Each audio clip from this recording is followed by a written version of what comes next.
Hi, I'm Deborah Hamilton.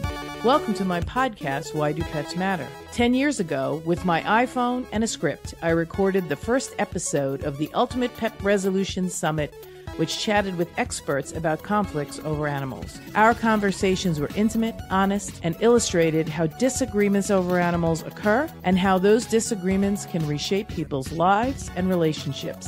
In November 2019, I started Why Do Pets Matter, a new podcast that continued these informative discussions. I'm so excited to have you here with me, continuing my exploration into a more meaningful conversation about why pets matter to all of us. My guests and I will share ideas, stories, and experiences straight from the heart, unscripted and holistic. From the bravest moments to the most brokenhearted, we will explore how to resolve disagreements over animals differently. One thing I know for sure is I want to have more meaningful conversations that will help all of us unlock that deeply felt human-animal bond that drives the emotions of conflict.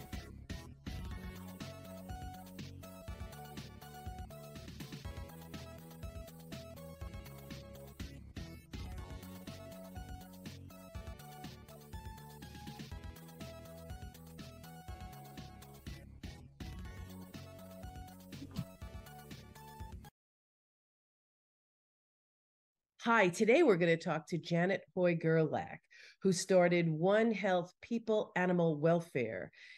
It's OPAWS, and it stands for helping people live their best life with their pets. She is a former tenured professor at the University of Toledo. She is now an adjunct at her alma mater, Case Western, and believe me, she is just terrific to listen to. She has done so much in the world of mental health, social work, with respect to understanding and recognizing the benefits of animals. I loved in this discussion today that we talked about how it was never really identified to a great degree how animals stopped people from committing suicide. So join me now as we listen to Janet and her journey as a social worker and a human-animal bond specialist. Hi, it's Deborah Hamilton, and I'm here with Janet Hoy-Gerlach. I'm telling you, she is one of my closest, never met friends, but we are getting to know each other better now because we both are connected by our love and our desire to protect people and animals. So Janet, tell the audience a little bit about what you're up to, because you just left a tenured professorship at the University of Toledo, started your own company, and now you're back sort of balancing in both worlds. Thank you, Deborah. Thank you for inviting me to be on. So yes, the end of this academic year left my professor position. I had started an LLC called One Health People Animal Wellness, or OPAWS, because have to have a cutesy acronym, right?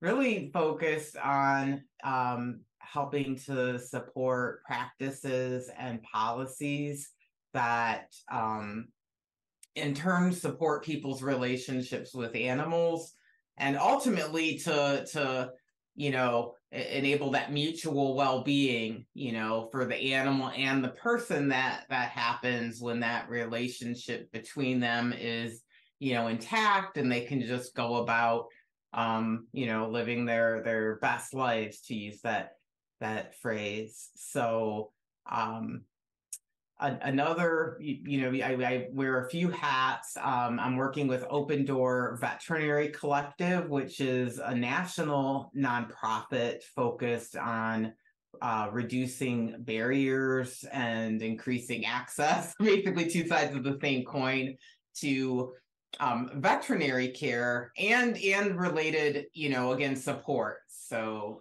healthy food for animals, emergency housing, somebody falls and breaks a hip, or they need addiction treatment, or they're in an economic crisis and temporarily lose housing.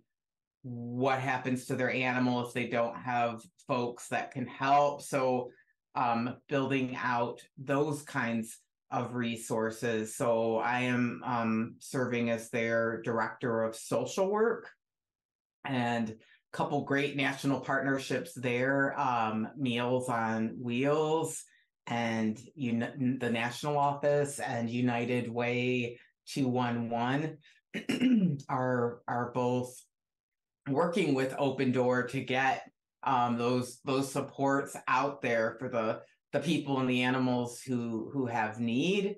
And with United Way, the 211, they're working with Open Door around what's called pethelpfinder.org, and basically a database for all of these supports.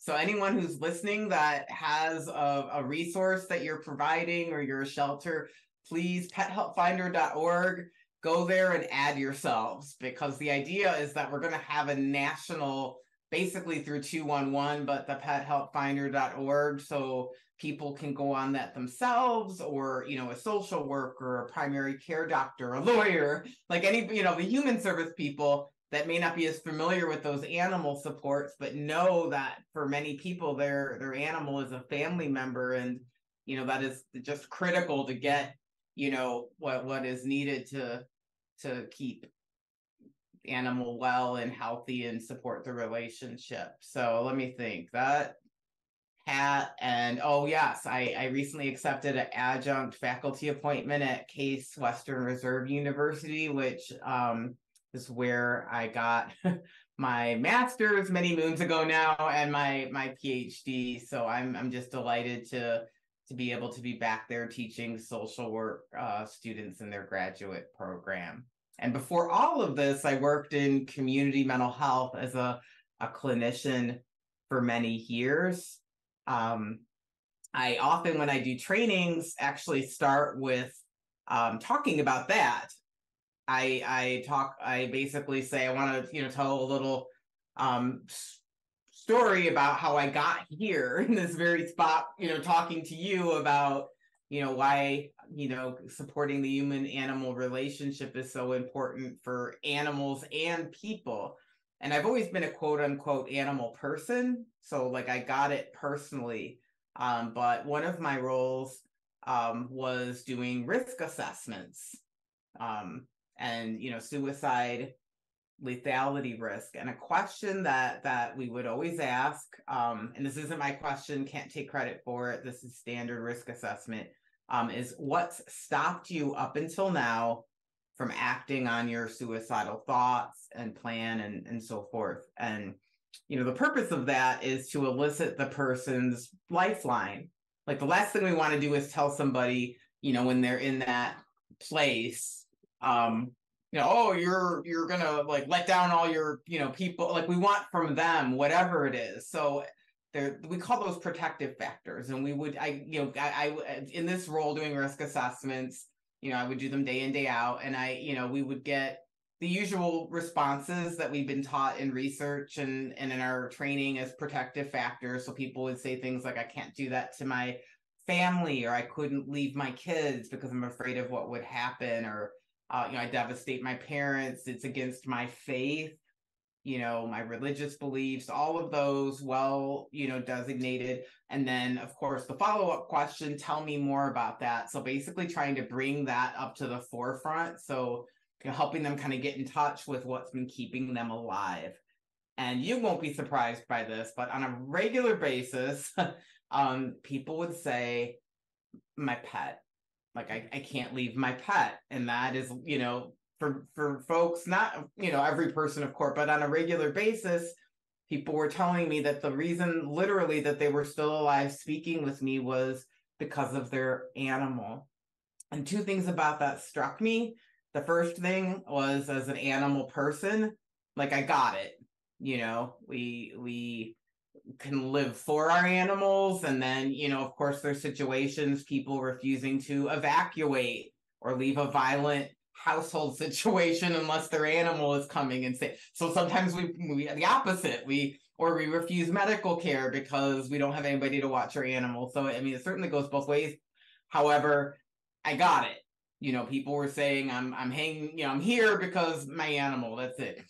But the second thing that struck me was like nowhere in my education, in my, my CEUs, my supervision, nothing had brought up even asking about, people's relationships with animals, let alone trying to support that as a human health and mental health resource for well-being. And yet, like, these people on a regular basis were saying that was literally why they were still alive speaking with me. So that really like kind of sparked in my head, I need to connect these somehow. And there's others, like you're a kindred, like people, other walks of life and perspectives all over the country, we all kind of find each other with this common ground here. So I'm certainly not the only person. And I did find, folks that were working and pushing this forward. But that was kind of my aha moment. And then a major kind of I don't know what to call it, but like something I just felt like I wanted to be out there. The National Association of Social Work, that's the largest professional organization of social workers in North America, have a press, and they contracted with me and published a book that I wrote with a colleague and former student called Human Animal Interaction, a Social Work Guide, which actually that was 2017, but it essentially describes, regardless of what we think about animals ourselves, it's not like you have to be an animal person to support somebody's relationship with an animal. It's being a competent health or mental health or human service professional, recognizing that for many people, the animal is their, part of their family, and respecting their stance and perspective on it. And so the book basically is about how to support people's relationships with animals in different life phases, different scopes of practice. And it's a start. I've already seen books that I'm like, wow, like my chapter on that could have been so much better. Like I'm thrilled to see, things have just progressed. But that for me was just, I guess, going back to those risk assessment days where, I was doing many more of them than I do now, thinking like there's nothing. And there's been even some wonderful studies that look specifically now at suicide and how animals can help with that. So there's just been so much done. And there actually were some peer-reviewed publications that I just wasn't aware of as a young adult doing risk assessments. The earliest case study of a social worker paying attention to an animal, Bacales, I think is the author's name. And that was, I believe, in the 70s. Case study of a woman who had a dog. I think the dog's name was Lacey, who she adored. And the woman had to go into a rehabilitation for health. And it just sort of outlines how when things didn't go well for the dog, she declined. And really, it's been around for a long time. It just, I think it's finally, hitting a critical mass. I'm sure the technology is helping, having wonderful podcasts like this that help raise awareness of, again, it helps to be an animal person because you get it, quote unquote, get it more intuitively. But I think the American Pet Manufacturers Association's most recent survey indicated, I'm thinking 70% of households are indicating they have at least one companion animal. The majority of those saying they're animals of family members. So it's not a niche anymore. It's most households in the United States. So it's animal welfare is human welfare in a sense. Like there's, we're affected by what happens to our family. And the animals are our family. You brought up so many great things. I'm thrilled because I'm going to put the note in the show notes, your book, The Human Animal Interaction as Social Workers Guide, because I think that's I don't care if you're a social worker or not, it's probably a really great book to just take a look at. Oh, And you're it's a right. start. Thank you. Like I said, I think there's lots of amazing work that is out there, but Oh it yeah. is a start. And when you wrote your book, when I wrote my book in the teens, things were a little different. But then after COVID, things became even more clear that people sought animals as comfort during such a difficult time, and they appreciated the animals they had. And it put a lot of stress on veterinary clinics because people were watching their pets and seeing things. So it really created a more attentive pet owning population, and it seems to me that that's come to a little bit of a difficult intersection now with the lack of time and for lack of a better word, uh, employees in a veterinary clinic to be able to take care of pets in a way that is really meeting the needs of pet owners. So a lot of pet owners aren't necessarily getting what they need. And I know that you said you were also um, in, instrumental in working with Open Door Vet Collective, which would allow people to find veterinary care and maybe some food. It's interesting that we've had some negative impact when people went back to work or lost their jobs and animals were turned in. I know you and I have chatted about this off and on, because we don't walk in those people's shoes, and let's not presume they're just dumping it because as you said, these animals become really a part of their lives. However, sometimes you have to make really difficult choices, and being able to make those choices in a way that is helpful to your family and helpful to the pet doesn't always define the way you and I would do it. So in my circuitous way, I wanted to ask you our first question, which I always ask, and I'm so glad we covered so much of what you did, because now it'll be really impactful to you. So why do pets matter to you? How I think I know, because when you pointed out that when you were a young social worker in the mental health profession and doing evaluations, and suicidal patients would say their pets kept them here. Why do pets matter to you? I mean, it must have really hit home then how valuable pets were to not only you, but to your patients. That's a wonderful question. I there's a hypothesis or a theory called biophilia, which essentially that is, as humans we're drawn to nature and I guess to animals, and not in an exploitive or utilitarian way, but just in a connection way. Some people theorize maybe we're hardwired. We as a species have spent a lot more time outside and with other species than we have in our right angle buildings and so forth.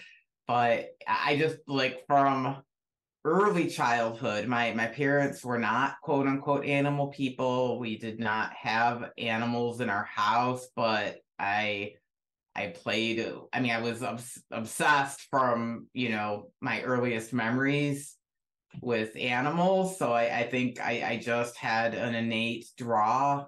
They finally relented and got me a cat named Princess, a kitten, little black kitten, when I was 8. And she was amazing. I adored her. I would walk with her on a leash. I didn't really know any better. Like, and she just walked on the side. I never would say I taught her to heel or walk. We went for walks together. Like she just walked with me, and we would walk. So, and then as a teen, we couldn't afford to have horses, but I got sort of the horse bug. So I worked at a stable and cleaned stalls, and then kind of worked my way up to helping with riding lessons, caring for horses. So, I mean, animals, relationships with the horses, with my cat, and then my first dog, Jazzy Hoy, was his full name. When I was working in that mental health position, I was driving to work, and there was a little black and white dog in an very busy intersection. Cars were honking at him and swerving.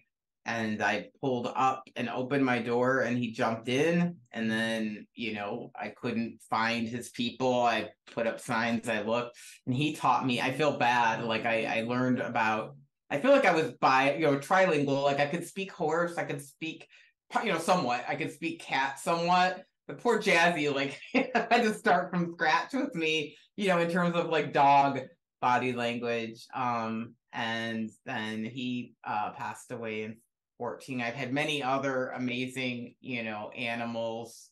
I don't want to take up the whole podcast with the animals who have graced my life as my companions. But every one of them has just left an indelible, I don't even have the word for it, place in my heart, I guess, if we want to use that euphemism. And then Henderson is one of our dogs now. When I was diagnosed with cancer, that I, at this point, had been doing, a lot of my scholarship on human animal bond benefits. So I, was very familiar with the research on like the biological benefits, the psychological, the emotional, the social, how dogs can, or not, well, a lot of the research is on dogs, but really, animals that we have a bond with or a positive affiliation, we pet them. And for example, that can slow our heart rate, our respiration rate. I'm oversimplifying. What research is suggesting is,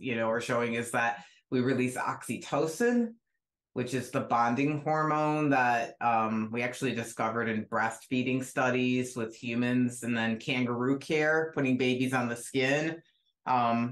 Both the, adult and the baby release the oxytocin, which is this like sort of warm, fuzzy bonding. But what it also does is it slows our heart rate, our respiration rate, our blood pressure, fight, flight, stress response, physiologic processes. It reduces our cortisol, which is a stress hormone. So I knew all of these things. Then I was diagnosed with cancer, and that was one of the more stressful life experiences I've had. And I think my body was flooded a lot with cortisol, and my, heart rate, all those things were up. And Henderson's always been especially attuned emotionally. Like before I would start crying, just in general, he would come up and like press himself against me, or just kind of show, put a paw on, or like he loves to like lick. Yes, I do let my dog lick my face occasionally. I know it's not hygienic. So disclaimers, zoonotic bad, but many of us do it anyway. Yeah, and then I think I just had a whole other experience, I guess. I actually have a book that I have a draft of, which essentially details my cancer experience up until I think from the diagnosis to, I don't know, the cancer is ever resolved, but at a point that seemed, reasonable to end. And then I have the biological, psychological, social, and emotional benefits research, but basically it's woven. Henderson kind of stepped up and essentially became my emotional support dog during that time. Like he just was, well, I don't know the stepped up is the right phrase, because he was doing what he always does. I was just more upset, so he was doing more of it. because there's just a lot of existential, am I gonna die? What's gonna happen to my family? And just lots of stuff that comes up. Happily, I have no evidence of disease. So many ways that, and then there's, other people's animals who I've met, who have also, just graced my life. So I just, from a personal standpoint, my whole existence has been transformed for the better by my interactions with other animals. They really matter, which is incredibly important, because what we're talking about here today is how in your social work practice, when you first began, animals weren't even really being taught as maybe a trigger to keep people from committing suicide. And we talked before we came on the podcast about how keeping animals with people who are going through difficulties. And like I said before, a lot of people got animals while they were going through COVID because for some reason, like Henderson, right? Yeah, Henderson. He was named already. I didn't name. He's a little dog with a big name. Big name. Henderson just could pick up on it. And I think that's the thing that animals bring to us that make us whole, because they can sort of perceive. And as you said, I thought it was perfect. Maybe he did this all the time. I was just in a place. Yeah, he was always attuned. Like like I said, if I was getting frustrated, like he would suddenly be near me and just more attentive and like interactive and like in a different way and like licking, and he kind of like does like a little like body press, so he'll like just sort of lean in and like put his head on my body, and I would realize my eyes were like welling up with tears, and I would be like, whoa, like that's animals, he's not alone, or I don't even know that he's entirely unique. I did a study, a longitudinal, so over a year, with folks who adopted shelter animals as emotional support animals. They were referred by their healthcare providers. It was a partnership between a human healthcare system, ProMedica, and the Toledo Humane Society and the University of Toledo. And we did research like over the year, and we did qualitative interviews, and that came up, I think, in every qualitative interview, was people saying their animal would either distract them, like, do goofy things. One person said, like, start licking their toes or like trying to play with, or kind of like what, Henderson style. And I think there's probably things that we'll understand better, like our biochemistry, like they can smell changes, like dogs are trained to alert for diabetes, like changes in glucose. They can alert for seizures. They learn physiologic indicators for that. So my guess is I probably smell different. We all probably smell different, and I've read about scentscapes, like again, not a veterinarian or animal, physiology expert, just a very enthusiastic layperson here in that area is what I am. But the scentscape, the idea that like what we can see visually is the land, like their primary sense of smell. So, that's certainly one theory that they're it's as clear as day to them as like for me and you talking, that like we're just saying with our set, like I'm stressed or I'm upset, and so they're coming up going like, hey, what's up? Whereas we're like, wow, they can just like, they're psychic, and not to I think there's lots we don't understand. In 100 years, we'll probably be able to explain all sorts of things that right now, we either don't understand or write off as, ooga booga. But like, I think the scent thing has some credence, and I'll be real curious to see how that research unfolds, because it's certainly not a Henderson phenomena. No. And it's not a training. They can certainly be trained to do things, for there's a wonderful Canine Warriors is what it's called, through the Veterans Administration, that trains service dogs specifically for folks with PTSD, and they do tasks specifically to help with symptoms of PTSD, so they can lean in like Henderson kind of does of his own volition, but they can be taught to recognize, if somebody's having a flashback, and give them some pressure and physical contact, or wake them, learn what nightmare signs look like for that person, wake them up from that.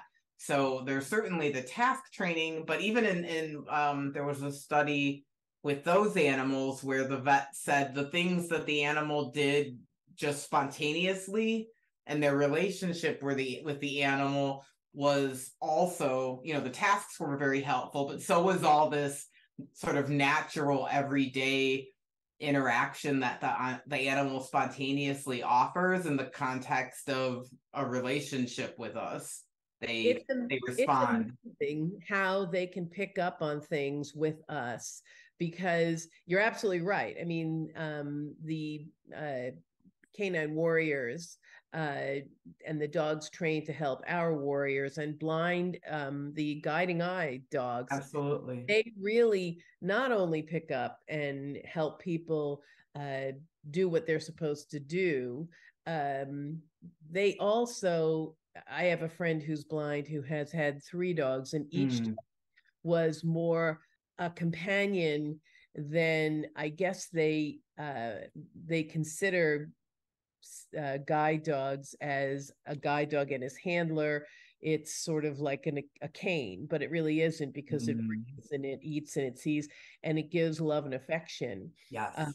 And you're absolutely right. I think that, dogs can have that part of their personality accentuated through training, through, really, prodding them to do things in a certain way. However, that connectivity with the human and that human animal bond, especially in situations where people are really suffering, makes it so impactful, and can be trained to do certain acts. Absolutely. They could, life-changing tasks that, a person might not be able to go out independently without their animal, or not as safely, or I should say not but and like, so there's that whole task training piece, and there's like the everyday interaction and presence, and that's like a whole group of other benefits. So the service animals are kind of a,